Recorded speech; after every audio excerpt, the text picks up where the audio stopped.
आज इस वीडियो में मैंने जानबूझ के इंग्लिश सबटाइटल नहीं डाला क्योंकि घर की बात घर में रहे तो ज़्यादा अच्छा है। और घर की बात तो यह है कि देश हार चुका है, कोरोना से नहीं, सरकार ने हरा दिया है। सरकार ने देश के जड़ों को हिला के रख दिया है। ये जो स्टूडियो है जहाँ से मैं ये वीडियो बना रहा हूँ, या वो घर जहाँ से आप मेरा वीडियो देख रहे हैं, इसकी जो नींव है जिन हाथों से बनी है, आज वही मजदूर सड़क पे आ गए हैं, मजबूर बन चुके हैं। पहले से ही उनकी कई सारी परेशानियां थी।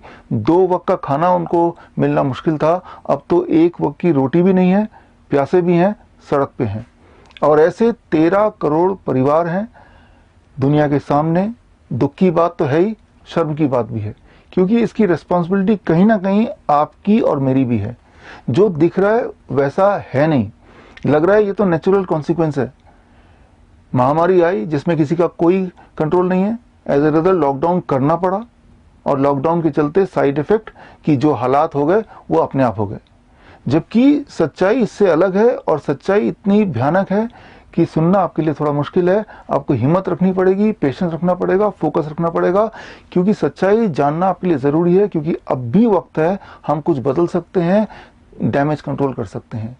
सच्चाई अगर आपको जानना है तो सिर्फ एक वर्ड को पकड़ के बैठिए, और वो वर्ड है पेंडेमिक। पेंडेमिक। मैं उम्मीद नहीं कर रहा हूं कि आप मुझे पेंडेमिक वर्ड का मीनिंग बताएं, लेकिन मैं आपको बताना चाहूंगा कि भारत सरकार की मिनिस्ट्री ऑफ हेल्थ का एक डिपार्टमेंट है, डिपार्टमेंट ऑफ हेल्थ रिसर्च, और इसके अंडर आता है ICMR, Indian council of medical research.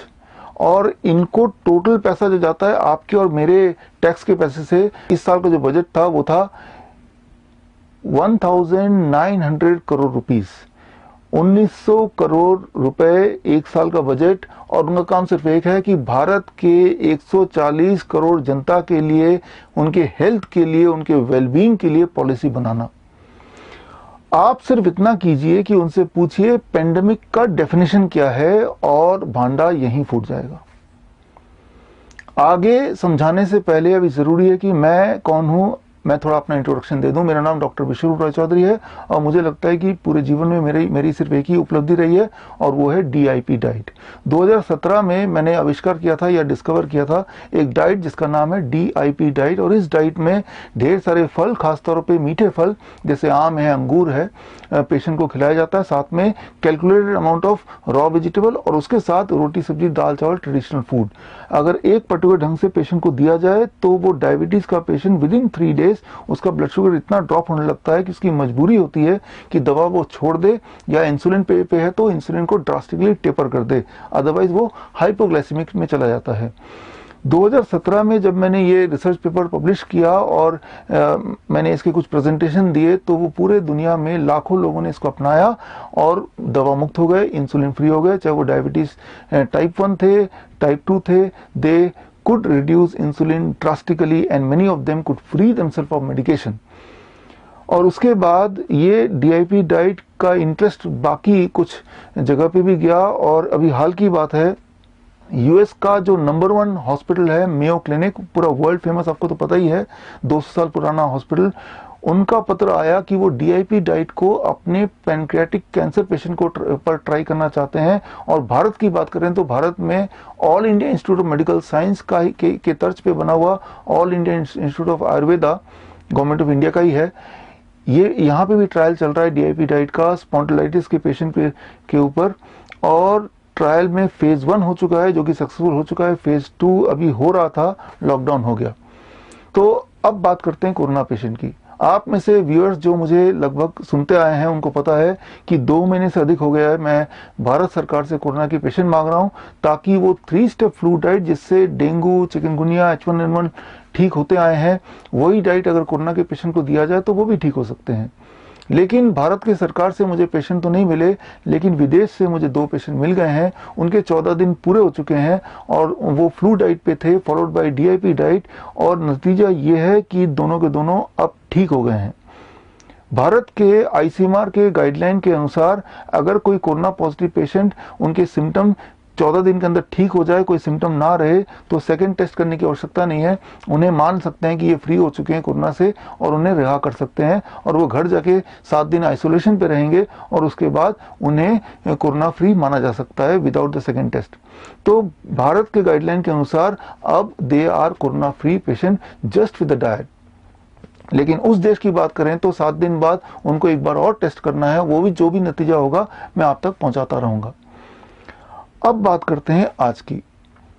आज की बात को समझने के लिए सिर्फ 2 ही वर्ड आपको पकड़ के बैठना है। एक वर्ड तो मैंने आपको बताया था, आपको याद होगा, पेंडेमिक, और दूसरा वर्ड ये बड़ा सिंपल वर्ड है, ट्रुथ, सच्चाई।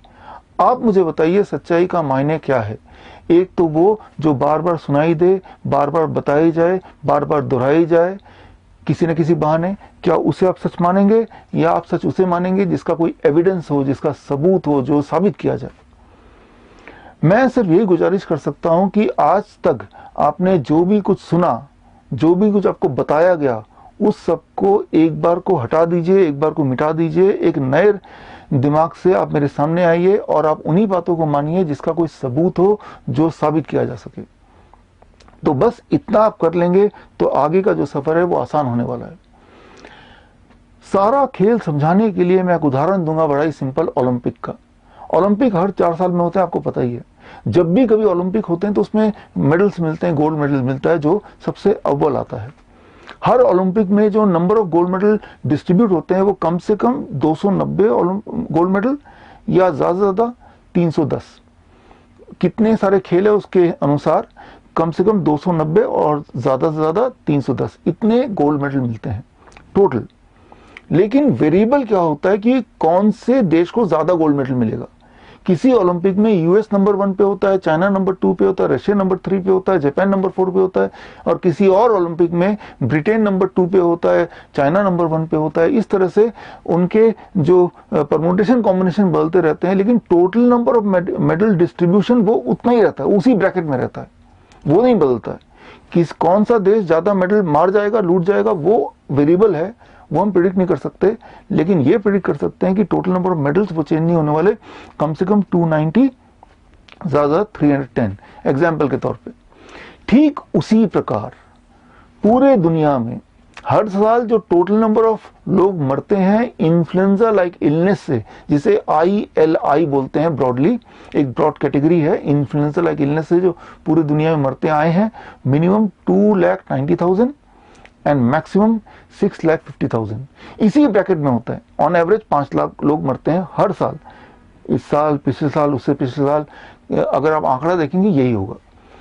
और अब स्क्रीन पे देखिए कि इसमें भी कई सारे कॉम्पिटिटर होते हैं उन देशों की तरह।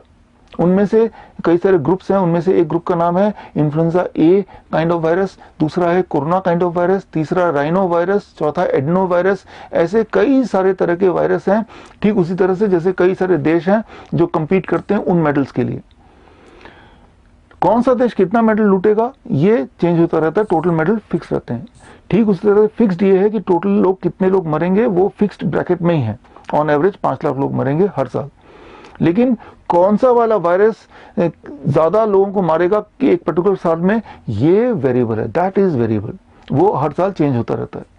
आप स्क्रीन पे देखिए 2005 से लेके 2013 तक के आंकड़े, अलग अलग साल में टोटल नंबर ऑफ जो प्रेवलेंस है, मतलब कितने लोगों को बीमार किया, या टोटल नंबर ऑफ डेथ्स, वो तो फिक्स्ड होता ही है, लेकिन उसमें कौन से वायरस ग्रुप का कंट्रीब्यूशन ज्यादा रहा वो हर साल वेरी करता है। आप रंगों के हिसाब से देखिए, यहाँ आपको कोरोना वायरस का ग्रुप भी दिख रहा है, राइनो वायरस का ग्रुप भी दिख रहा है, और एडनो वायरस भी दिख रहे हैं। कोरोना वायरस कई तरह के होते हैं, 3 तरह के मेनली, राइनो वायरस अलग अलग तरह के हो सकते हैं, या फिर इन्फ्लुएंजा ए जिसमें H1N1 आता है वो भी अलग अलग तरह के हो सकते हैं। यहाँ पे ऑरेंज जो है वो H1N1 का है।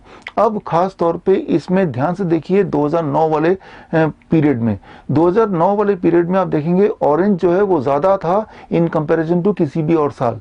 बाकी साल ऑरेंज उतना नहीं दिख रहा जितना 2009 में दिख रहा है। इसका मतलब 2009 में H1N1 ने, यानी कि इन्फ्लुएंजा ए वायरस ने ज्यादा मेडल लूटे हैं, यानी कि ज्यादा लोगों को बीमार किया है या ज्यादा लोगों को मारा है। लेकिन टोटल नंबर ऑफ डेथ उस साल 2009 में या total number of people who fell ill, जो बीमार पड़े इन्फ्लुएंजा लाइक इलनेस से, वो उतना ही रहा जितना कि उससे 1 साल पहले या 1 साल बाद रहा, वो नहीं बदला।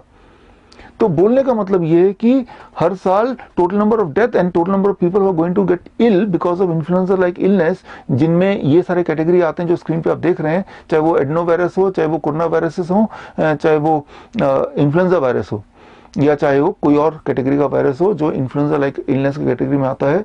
तो लेकिन total death and total illness same रहता है, उसमें कोई बदलाव नहीं है। अब इसमें थोड़ा और प्रिसाइज बात करते हैं कोरोना वायरस की। कोरोना वायरस भी एक ग्रुप है, और इस ग्रुप में आप स्क्रीन पे देख रहे हैं कि यूएस वाला वायरस जो आया था, कोरोना वायरस, वो 1965 में आया था। उसका नाम दिया गया 229E कोरोना वायरस। 2004 में नीदरलैंड में ऐसे एक वायरस आया था कोरोना वायरस दोबारा से, इसका नाम दिया गया NL63।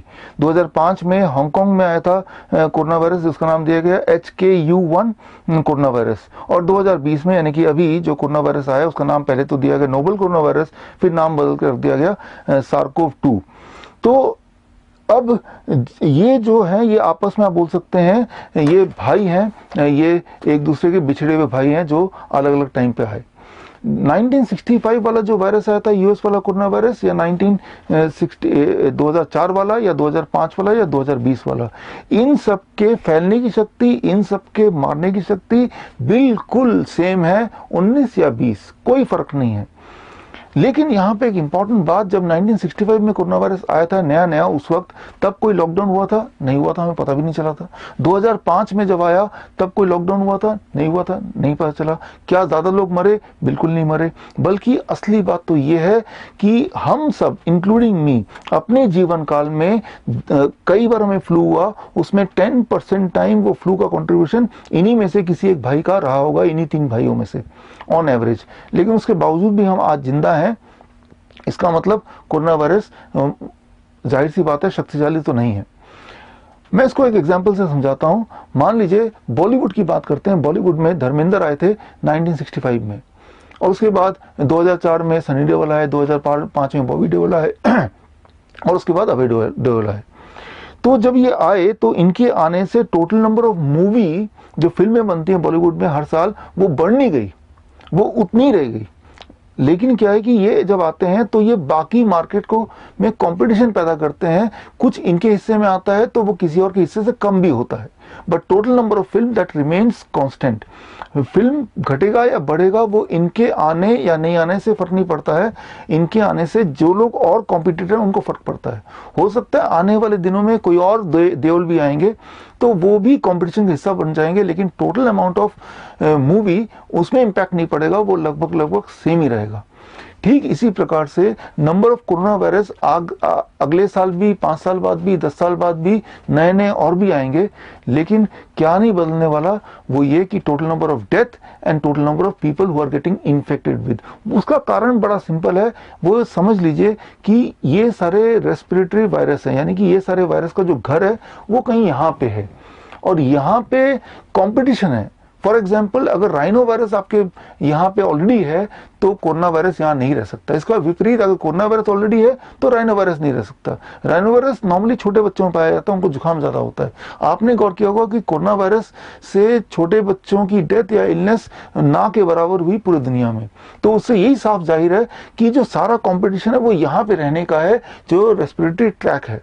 और इस रेस्पिरेटरी ट्रैक में एक कॉम्पिटिशन का माहौल है, उसमें एक वायरस दूसरे को नहीं रहने देता अक्सर। तो total number of death it can not be changed, and total number of illness that can also not be changed. तो ये तो हो गई पूरे वायरस की कहानी, ये किस तरह से होता है। अब यहाँ पे एक महत्वपूर्ण बात यह है कि वायरस जो आया था हांगकांग वाला या यूएस वाला, जिसका नाम भी कोरोना वायरस है, और वो इस वक्त पूरे दुनिया में 70% लोगों के बॉडी में ऑलरेडी है, और उन 70% में आप और मैं भी शामिल हूं। यानी कि वो कब हमारे बॉडी में आया और कब एंटीबॉडी बना के चला भी गया, हमें और आपको पता नहीं है, लेकिन ये पता है कि जरूर है 70% लोगों में। और आने वाले दिनों में ये जो नया वाला नोवल कोरोना वायरस है, ये भी हम सबके पूरे दुनिया में 70% लोगों तक तो फैल ही जाएगा, इफ नॉट 100%। और अभी कितना फैला है, अगर ये आंकड़ा आपको जानना है, जर्मनी में 14% लोगों, वहां सैंपलिंग की गई तो 14% लोगों में कोरोना वायरस आके जा चुका था, ऐसा एंटीबॉडी टेस्ट से पता चला। और इटली में टेस्ट किया तो 10% लोगों में ऑलरेडी आके जा चुका है। आइसलैंड में टेस्ट किया तो 13.3% लोगों में आके जा चुका है। और न्यूयॉर्क के हॉस्पिटल में टेस्ट किया तो पाया गया कि न्यूयॉर्क सिटी में करीब 13.7% लोगों के बॉडी में आके जा चुका। तो आप देखेंगे ये सारे वो देश है जहां पे लॉकडाउन चला, जहां सोशल डिस्टेंसिंग चली, जहां पे फेस मास्क चला और चल रहा है। इसके बावजूद भी कोरोना वायरस को, फॉर दैट मैटर किसी वायरस को कोई रोक नहीं सकता है। आफ्टर ऑल इसका नाम वायरस है। वायरस मतलब वायरल, कोई चीज फैलती है और जिसे रोका नहीं जा सके तभी इसका नाम वायरस है। तो मैं ये बोलना चाह रहा हूं ठीक उसी तरह से अगर इसी डाटा को हम एक्सट्रापोलेट कर लेते हैं भारत के कॉन्टेक्स्ट में, भारत में जब भी एंटीबॉडी टेस्ट होगा तो तब भी आप देख लीजिएगा कि अब तक के आंकड़े होंगे कम से कम 10% भारतीयों के बॉडी में भी कोरोना वायरस आके जा चुका होगा। यानी कि 14 करोड़ भारतीय इस वक्त हैं जिनके बॉडी में कोरोना वायरस के एंटीबॉडी पाए जाएंगे या कोरोना वायरस इटसेल्फ पाया जाएगा। इसका मतलब यह है कि आपके आसपास के 10 लोगों में से किसी एक के बॉडी में कम से कम कोरोना वायरस इस वक्त होगा। और अगर होगा तो चिंता की बात नहीं, बल्कि यह निश्चिंत होने की बात है कि 14 करोड़ लोगों के बॉडी में कोरोना वायरस आके जा चुका और तब भी बहुत मामूली सा डेथ हुआ है, कोई बहुत विशाल डैमेज नहीं हुआ है। तो कोरोना वायरस को रोक नहीं सकते हैं, ना तो पहले वाले 3 भाइयों को रोक पाए, ना इस वाले भाई को रोक पाएंगे। तो लेकिन अब सवाल यह है कि पहले कभी लॉकडाउन नहीं हुआ, पहले कभी पेंडेमिक घोषित नहीं हुआ, अब कैसे हुआ? ये जो पेंडेमिक वर्ड है ना, इसके अंदर सारा खेल है, मैंने बताया था। अब आपके पूरे कंसंट्रेशन की मुझे जरूरत है। ध्यान सुनिए, स्क्रीन पे देखिए आप पेंडेमिक की डेफिनेशन 18 में WHO का एक और सिस्टर साइट है, उसका नाम है influenzatraining.org। सो उस साइट में से ये निकाली है। ये 2009 तक ये वाला स्लाइड था, 2009 18 मई तक था। उसके बाद ये स्लाइड WHO के इस सिस्टर साइट से हटा लिया गया। इस स्लाइड में देखिए लिखा क्या है, ध्यान से पढ़िए कि पेंडेमिक का डेफिनेशन क्या है। पेंडेमिक के डेफिनेशन में सबसे इंपॉर्टेंट बात कि वो वायरस नया होना चाहिए, न्यू वायरस होना चाहिए with no population immunity. No population immunity का मतलब ये है कि ये नया वायरस है तो इसकी इम्यूनिटी किसी के बॉडी में है नहीं, इसकी एंटीबॉडी में नहीं है। ये एक डेफिनेशन। दूसरा, spread easily from person to person, लोगों से लोगों तक पहुंच जाए आराम से, आसानी से, तो इसे पेंडेमिक बोल सकते हैं। और तीसरा, cause serious illness, high morbidity and mortality. ये सारे कंडीशन इंक्लूडिंग इससे मौतें ज्यादा हों और इससे ज्यादा लोग पीड़ित हों, और ये सारे कंडीशन कोई वायरस फुलफिल करता हो, तभी इसे पेंडेमिक का नाम दे सकते हैं। कितनी ज्यादा मौतें हों और कितने ज्यादा लोग पीड़ित हों, उसके लिए एक फॉर्मूला है, और वो फॉर्मूला है कि जितना नॉर्मली लोग मरते हैं उससे 4 गुना ज्यादा मरे कम से कम, और ज्यादा 30 गुना ज्यादा मरे। फॉर एग्जाम्पल, मैंने बताया आपको कि हर साल लगभग 5 लाख लोग इन्फ्लुएंजा लाइक इलनेस से मरते हैं। 5 लाख का 4 गुना क्या होता है? 20 लाख लोग हों। और 30 गुना क्या होता है? करीब 1.5 करोड़। तो करीब 20 लाख से 1.5 करोड़ के बीच में मौत अगर होने की उम्मीद है, एक्सपेक्टेशन है, तो ही वो पेंडेमिक घोषित किया जा सकता है। ये WHO के नियम है। ये नियम का स्लाइड में जो दिखाया, जो 18 मई 2009 में उनके सिस्टर वेबसाइट पे था। अब एक डेट याद रखिए, 4 मई 2009, यानी कि इससे पहले ही WHO के जो मेन साइट है, WHO का मेन वेबसाइट, उसके अंदर से डेफिनेशन चुपचाप चेंज कर दिया। और चुपचाप चेंज करके ये जो लाइन था कि serious illness causing major morbidity and mortality, इसको हटा लिया। अब इसको हटा लिया तो बचा क्या? बचा ये कि अगर दुनिया में कोई नया वायरस आता है और उसकी क्षमता होती है कि वो फैल सकता है, बस इतना होने से ही पेंडेमिक की घोषणा की जा सकती है। यानी कि WHO जब चाहे, जब भी कोई नया वायरस दुनिया में आएगा, पेंडेमिक घोषित कर सकता है। और जब भी पेंडेमिक घोषित कर सकता है तो सरकारें चाहे तो लॉकडाउन कर सकती हैं। याद रखिए, लॉकडाउन करेंगे तो सरकार को बहुत फायदा होगा। एक तो फायदा ये कि सरकार के पास एक राइट होता है जिसे कहते हैं एपिडेमिक एक्ट, और इस एक्ट के तहत जो सिटीजन है उनके कई सारे राइट जीरो हो जाते हैं। सरकार चाहे तो किसी भी सिटीजन को कभी भी जेल में डाल सकती है और कोई नया कानून बना सकती है, सबको बंदी बना सकती है घर में, इस एपिडेमिक या पेंडेमिक के नाम पे। सो आज तक लॉकडाउन इसलिए नहीं हो रहा था क्योंकि पेंडेमिक का जो डेफिनेशन था वो बड़ा मुश्किल डेफिनेशन था। डब्ल्यूएचओ ने चालाकी करके वो मुश्किल डेफिनेशन को आसान कर दिया। अब जब चाहे डब्ल्यूएचओ के पास पावर है और डब्ल्यूएचओ के माध्यम से देश के जो ठेकेदार हैं उनके पास ताकत है, फार्मास्यूटिकल कंपनीज पर ताकत है कि आपको आपके घर में ही जब तक चाहे पेंडेमिक या एपिडेमिक के नाम पे बंदी बनाया जा सकता है। तो लॉकडाउन होने का मतलब ये नहीं कि अभी कोई रियल पेंडेमिक या थ्रेट आ गया। लॉकडाउन होने का मतलब ये है कि अभी डेफिनेशन चेंज हो गया, जिससे लॉकडाउन का जो पावर है वो हमारे जो किंग है या हमारे जो सरकार है उसके हाथ में आ चुकी है। लेकिन यहाँ पे एक बात और बता दूं, जिस तरह का लॉकडाउन हमारे देश में हुआ ऐसा लॉकडाउन दुनिया में कहीं नहीं हुआ, कहीं भी ऐसा नहीं हुआ। आप देखेंगे कि जहां सड़कों पे अपने ही सिटीजन को डंडों से मारा जाता हो, कहीं भी ऐसा नहीं हुआ जहां पे इवन सुबह जॉगिंग करना अलाउड ना हो। सुबह जॉगिंग करना तो हेल्थ की निशानी है, राइट। बाकी जगह आप देखेंगे लॉकडाउन नाम का था, लेकिन दुनिया में इंसान के जो फंडामेंटल राइट्स थे वो अपनी जगह पे थे, लेकिन भारत में ऐसा नहीं था। तो अब मैंने आपको सारा सिनेरियो समझा दिया लगभग। आपके दिमाग में कुछ सवाल होंगे जो अक्सर आप मुझसे पूछते रहते हैं, पहले वो क्लियर कर दूं। पहला सवाल ये जो अक्सर लोग बोलते हैं, अरे तो केसेस इतने क्यों बढ़ रहे हैं। अक्सर आप टीवी देखते हैं, अखबार देखते हैं, अरे केसेस तो फिर बढ़ गया, 3000 केस और बढ़ गया। देखिए टोटल केस भारत में इस वक्त 14 करोड़ है और ये आगे जाके 100 करोड़ होने वाला है। तो केसेस बढ़ते हैं तभी ये वायरस है। फर्क सिर्फ इतना है कि जब पहले केसेस बढ़ते थे तो कोई टेस्ट नहीं करता था। जब हांगकांग वाला वायरस आया था, जब यूएस वाला आया था, लेकिन चाइना वाला जब वायरस आया तो टेस्ट कर रहे हैं। तो ये भय आ रहा है, तो केसेस बढ़ेंगे। कितने बढ़ेंगे? 100 करोड़ तक केसेस बढ़ेंगे। और यही देखा गया है, इनके बाकी भाइयों ने ऐसा ही किया। लेकिन 100 करोड़ से इसका मतलब नहीं कि लोग मरेंगे, लोग तो उतने ही मरेंगे जितना हर साल मरते हैं। तो केसेस बढ़ेंगे क्योंकि हम टेस्ट कर रहे हैं, राइट। अभी भी केसेस हैं, 14 करोड़ केसेस अभी भी हैं, that is my rough estimate. दूसरा सवाल कि लोग इतने मर क्यों रहे हैं पूरी दुनिया में। देखिए जब आप बोलते हैं लोग इतने क्यों मर रहे हैं, तो आप बताइए लोग कितने मरने चाहिए। पिछले साल कितने मर रहे थे, उससे पिछले साल कितने मर रहे थे। आप बोलेंगे यूएस में तो 60,000 लोग मर गए। पिछले साल इन्फ्लुएंजा लाइक इलनेस से यूएस में कितने लोग मरे, आपको फिगर का कुछ पता है? नहीं पता। इटली में पिछले साल इन्फ्लुएंजा लाइक इलनेस से कितने लोग मरे, जापान में कितने लोग मरे, ये सारे आंकड़े मैंने दिए हैं मेरी किताब में। किताब का नाम है corona the scandal of the millennium. ये किताब में आप पढ़ेंगे तो ये सारे आंकड़े मिल जाएंगे, आपको पता चल जाएगा। इस साल बदलाव सिर्फ इतना है कि जब भी कोई एक इंसान मरता है तो वो एक मीडिया न्यूज बन जाता है। वो आपके कान में बार बार चिल्ला चिल्ला के बोलते हैं, देखो एक और मर गया, एक और मर गया, डरो डरो डरो। जबकि पिछले साल भी इसी समय इतने ही लोग मर रहे थे। आप सारे आंकड़े मिला लीजिए, मैंने सारे आंकड़े उनके रेफरेंस उस किताब में corona the scandal of millennium में दे दिया, पढ़ सकते हैं। अब एक सवाल आता है, इतने डॉक्टर क्यों मर रहे हैं।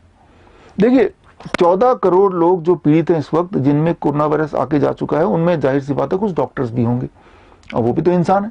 ऊपर से वो कोरोना वायरस के पेशेंट के आसपास रहते हैं। किसी भी पीपीई यानी कि personal protective equipment corona virus या फॉर दैट मैटर किसी वायरस को रोक नहीं सकता है। कोई भी मास्क रोक नहीं सकता है, ये फैलता ही है, कुछ भी कर लो, ये इसका स्वभाव है, तभी इसका नाम वायरस है। तो जाहिर सी बात है कुछ डॉक्टर्स के पास भी ये जाएगा, माइल्ड फ्लू होगा, लेकिन क्योंकि वो डॉक्टर है, जैसे ही उसको थोड़ा भी फ्लू होगा उसके पास एक्सेस है, वो इमीडिएटली चेक करेगा और कोरोना पॉजिटिव पाया जाएगा। और पाए जाते ही वो antibiotic, anti viral, anti pyretic और एंटी मलेरियन इस तरह की दवाइयां वो लेंगे, जैसा कि प्रोटोकॉल में है आईसीएमआर के। मैं एक बात बता दूं, ये सारी दवाइयों से कोरोना वायरस में या फॉर दैट मैटर किसी भी वायरल इन्फेक्शन में कोई फायदा होता हो, मेडिकल लिटरेचर में आज तक ऐसा कोई पेपर नहीं है। ऐसे पेपर जरूर हैं कि ये सारे जो दवाइयों के नाम लिए, इनसे इंसान की मौत 3 गुना यानी कि 300% बढ़ जाती है। वो सारे आंकड़े और वो सारे रेफरेंस पेपर भी मैंने उस किताब में डाल दिया, आप देख लीजिएगा। तो मैंने आपको बता दिया डॉक्टर क्यों मर रहे हैं। वो वायरस से नहीं मर रहे हैं, मेरे हिसाब से वो वायरस के इलाज से मर रहे हैं। तो ये तो हो गई तीसरे सवाल का जवाब। अब सबसे महत्वपूर्ण सवाल जो अक्सर लोग पूछते हैं, ये लॉकडाउन क्यों चल रहा है और कब तक चलेगा। इस सवाल का मैं डायरेक्ट जवाब तो नहीं दूंगा, लेकिन मैं कुछ हिंट दूंगा जिससे आप खुद ही जवाब डिराइव कर सकते हैं। हिंट नंबर 1, अब देखिए जब से लॉकडाउन चल रहा है, जब से कोरोना पेशेंट पाए जा रहे हैं, तो उन पे एक्सपेरिमेंट हो रहे हैं। डब्ल्यूएचओ की गाइडलाइन पे ऐसी ऐसी दवाइयां, anti viral, anti pyretic, anti bacterial यानी कि एंटीबायोटिक, एंटी मलेरिया ड्रग्स या बीसीजी के वैक्सीन्स या प्लाज्मा थेरेपी, ये सारे एक्सपेरिमेंटल ड्रग के कैटेगरी में आते हैं। मतलब ये कोरोना वायरस के कॉन्टेक्स्ट में एनिमल पे भी टेस्ट नहीं हुए हैं, यानी कि भारतीय बन गए ह्यूमन गिनी पिग, इस उम्मीद से कि शायद इनमें से कोई दवाइयाँ शायद काम कर जाए। तो अब ऐसे एविडेंस आ गए हैं कि इन दवाइयों से मौतें बढ़ती हैं एज मेनी एज 300%, यानी कि 3 गुना ज़्यादा डेथ रेट, राइट। यानी कि जिनको एंटी मलेरियन ड्रग दिया जा रहा है इन कंपैरिजन टू जिनको दवाई नहीं दी जा रही है, तो जिनको दवाई दी जा रही है उनमें डेथ होने के चांसेस 3 गुना ज़्यादा है। इसके बावजूद भी ये सारी दवाइयाँ दी जा रही हैं। क्या कारण हो सकता है? इसके विपरीत पिछले 4 महीने में आयुर्वेद या नेचुरोपैथी या होम्योपैथी या यूनानी, इन डॉक्टरों को एक भी पेशेंट देखने को भी नहीं मिला। मैं बात कर रहा हूं सिम्टोमेटिक कोरोना पेशेंट की। अगर मैं आपसे पूछता हूं या सरकार से पूछें आप कि क्या अभी तक किसी भी एक सिम्टोमेटिक कोरोना पेशेंट को इंडिपेंडेंटली ट्रीट करने के लिए किसी भी आयुर्वेदिक डॉक्टर या होम्योपैथिक डॉक्टर को इजाजत मिली है क्या? The answer is no. तो इसका क्या कारण हो सकता है? या फिर अभी 2 दिन पहले ही हमारे प्रधानमंत्री जी ने बिल गेट से बात की, वैक्सीन के बारे में पूछा। बिल गेट वही इंसान है जिसने आज से 11 साल पहले 2009 में भारत की कुछ आदिवासी लड़कियां अबाउट 30,000 उनको सर्वाइकल कैंसर के लिए गिनी पिग बनाया, सर्वाइकल कैंसर के वैक्सीन के लिए। और बाद में देखा गया कि वो जो कंसेंट फॉर्म भरा था, वो कंसेंट फॉर्म में उन बच्चियों के थंब के अंगूठे के निशान थे। मतलब ये कि उनको या उनके परिवार वालों को अपनी भाषा में नाम तक नहीं लिखना नहीं आता। और ये सारा कुछ तब उजागर हुआ जब उनमें से कुछ बच्चियां बीमार पड़ी और कुछ मारी गई, और तब वहां पे एनजीओ ने हल्ला किया। और ये जो ट्रायल था जिसमें भारतीय बच्चों को गिनी पिग बनाया गया था 30,000 आंध्र प्रदेश में, तो वो ट्रायल वहीं रोका गया। तो ऐसे इंसान जिन्होंने इस तरह की हरकत की भारत में, पूरी दुनिया भर में ऑलरेडी, तो ऐसे इंसान से हमारी सरकार ये पूछ रही है कि आप वैक्सीन कब ला रहे हो? और उधर आयुर्वेद को छुपा के रख दिया, आयुर्वेद को दबा के रख दिया, कहीं ऐसा ना हो कि इनको कोई कोरोना पेशेंट मिल जाए और ये उनको ठीक कर डाले। तो ये क्या हो सकता है? इसमें क्या इरादा हो सकता है? ये मैं आपसे पूछता हूं, इसमें आप दिमाग लगाइए।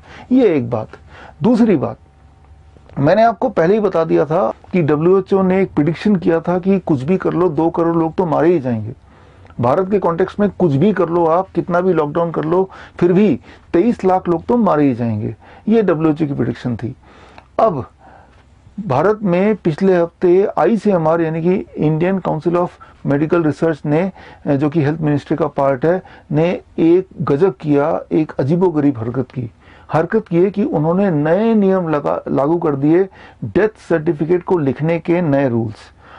आप देखिए स्क्रीन पे डेथ सर्टिफिकेट का फॉर्मेट कैसे होता है। इस फॉर्मेट में एक कॉलम और जोड़ दिया, इस कॉलम का नाम है स्टैटिस्टिकल नोट, और ये कॉलम सिर्फ और सिर्फ कोरोना को लिखने के लिए है।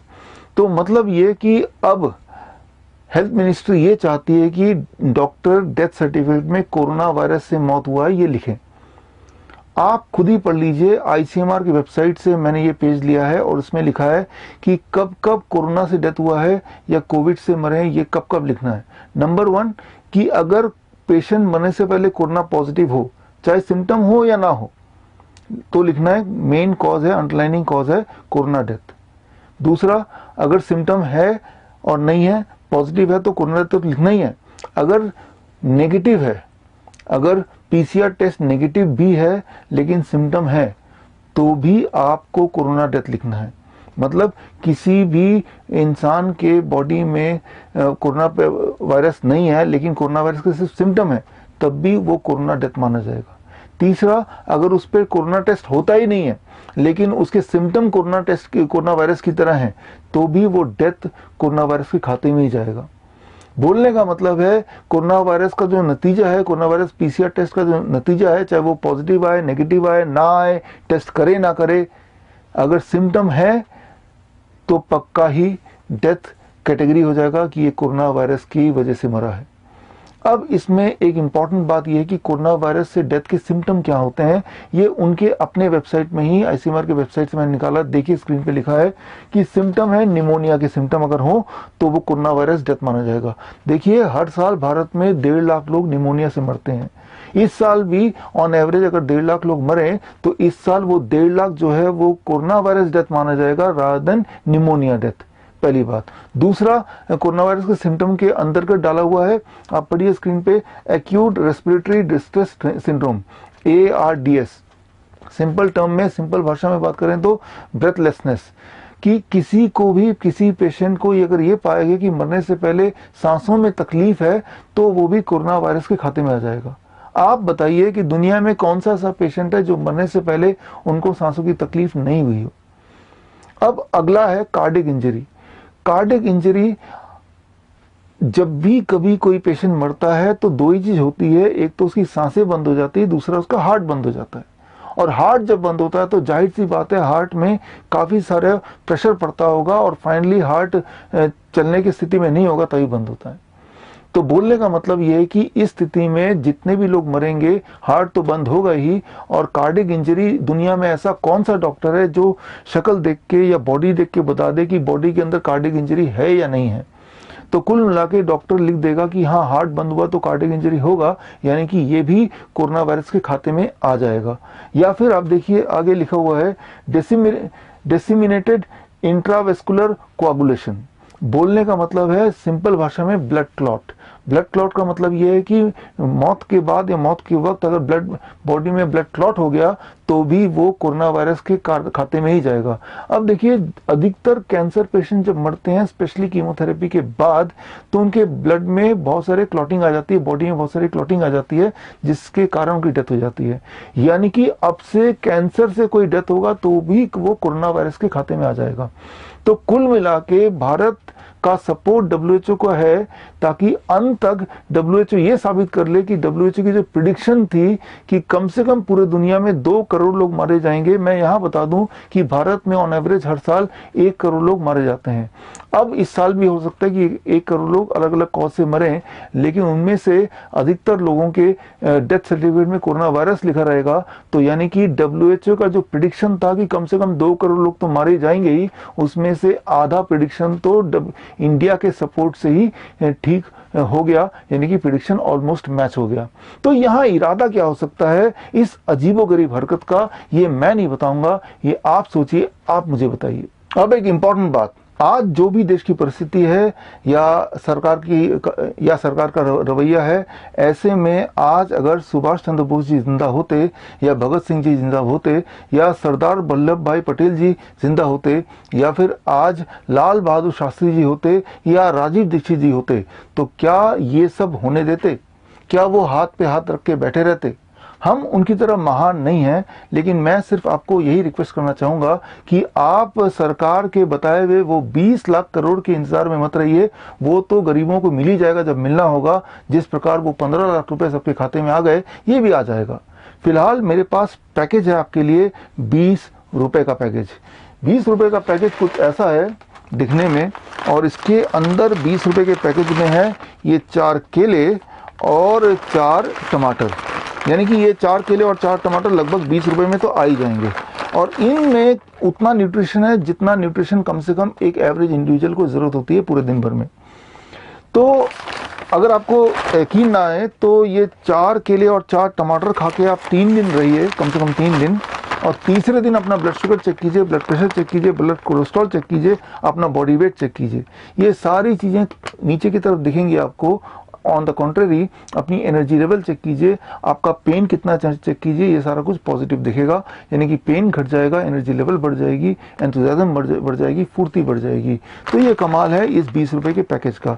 तो मैं ये बोलना चाह रहा हूं कि आप एक प्रण लीजिए कि आज से अगले 10 दिन तक आपको हर दिन ऐसे 20 पैकेट बनाने हैं और 20 लोगों को बांटने हैं। 20 रुपए के 20 पैकेट रोज अगले 10 दिन तक। और साथ में एक और काम करना है, हर दिन 20 नए लोगों को बताना है अपने दोस्तों को कि वो भी इसी तरह से हर दिन 10 दिन तक 20 पैकेट 20 नए लोगों को दे, और साथ में 20 नए लोगों को बताए भी जो उनके आसपास के लोग हैं। क्या आप अनुमान लगा सकते हैं अगर हम में से जितने लोग मुझे सुन रहे हैं उनमें से कोई एक इंसान ने भी ये किया और उसके बोलने के बाद बाकी लोगों ने हूबहू ऐसा ही किया, तो अगले 10 दिन के अंदर कितने पैसे का फल और सब्जी आप बांट चुके होंगे? The answer is 20 lakh crore rupees. तो मैं ये मानता हूं कि बहुत जल्द हम और आप मिलके एक बार फिर भारत को खड़ा करेंगे। All the best. जय हिंद।